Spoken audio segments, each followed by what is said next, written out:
चुनाव जीतने के लिए मगरमच्छ के आंसू थे।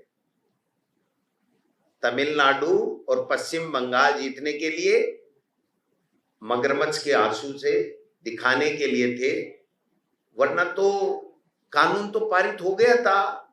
उन्होंने जश्न भी 22 सितंबर को मना लिया था। सब जगह ये हर जगह ये कहते घूमते हैं हर चुनाव में कि हमने 33% मात्र शक्ति को आरक्षण देने का कानून बना दिया।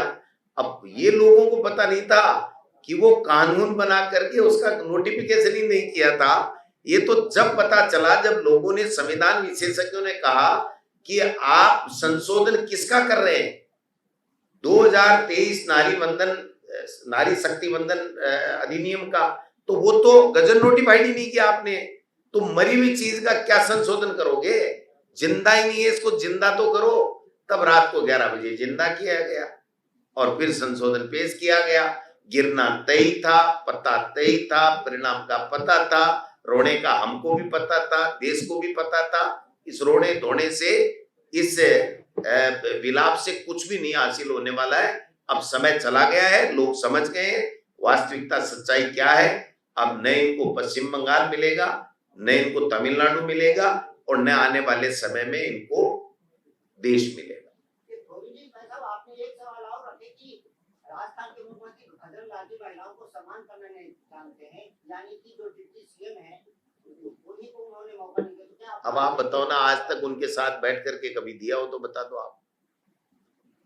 आपने एक भी बजट चर्चा 1-1.5 महीने चलती है, एक दिन भी बता दो। उनकी खुद की समीक्षा बैठक में एक दिन भी बता दो, और सब चीजों को छोड़ दो, कोई बात नहीं। आज जब उप मुख्यमंत्री एक महिला प्रतिनिधित्व है, आधी आबादी को प्रतिनिधित्व करती है, तो उनको 2 मिनट बुलवा देते तो इनका मान सम्मान घट जाता क्या? ये तो घोर अपमान है, वहां बैठा करके अपमान किया गया है। मैं सारिका जी को या तो कहता नीचे चेंबर में बैठो, अगर मैं मेरे बराबर बैठा रहा हूं और इनको बोलने का मौका ही नहीं दे रहा हूं, तो फिर तो मैं तो इंसल्ट ही कर रहा हूं, और क्या कर रहा हूं आप बताओ? मिठाई की क्या, फिर बाहर आकर के कोई बाइट के यूट्यूबर को दिया बताते हैं। ये सम्मान है मात्र शक्ति का। पर्ची तो उन्हीं की आई थी लेकिन इन्होंने चुरा ली।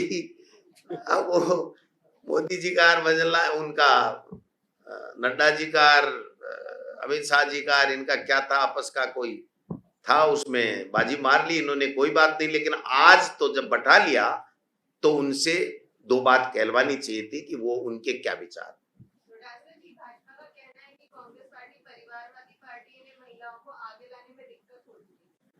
तो 33% आरक्षण नगर निकाय पंचायत राज में किसने दिया?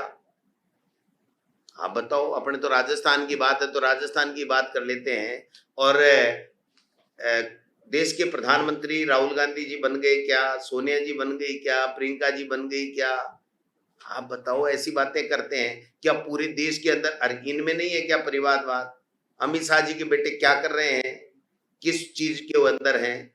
इनके यहाँ जो मंत्री हैं उनके बेटे तो सारे आरसीए के अंदर जो हलवा पूड़ी खाने के लिए लगे हुए, लाइन में कतार में लगे हुए हैं। बताओ आप। अरे ये हमसे बात करते हैं। हाँ, नहीं हो रहे ना भाई साहब। है नहीं, 100% होना चाहिए। 33% मात्र शक्ति का इसमें आरक्षण है 73वें और 74वें संविधान संशोधन से, और बराबर प्रतिनिधित्व मिलता। उस प्रतिनिधित्व पे कुंडली मार करके बैठे हैं और भाषण दे रहे हैं थोते, और दिया कुमारी जी को बराबर बैठा के इंसल्ट कर रहे हैं, और फिर कह रहे हैं हम मात्र शक्ति की इज्जत करते हैं। हैं? मुझे तो पहले दूसरी आती लगती है। बदलाव की पर्ची है। वो तो मदन राठौड़ जी को पूछो, एक्सपोर्ट माल बताते हैं। हमारी बहनों को एक्सपोर्ट माल बताते हैं। और वसुंधरा जी के लिए क्या बोलते हैं, रोजाना यही बनेगी क्या?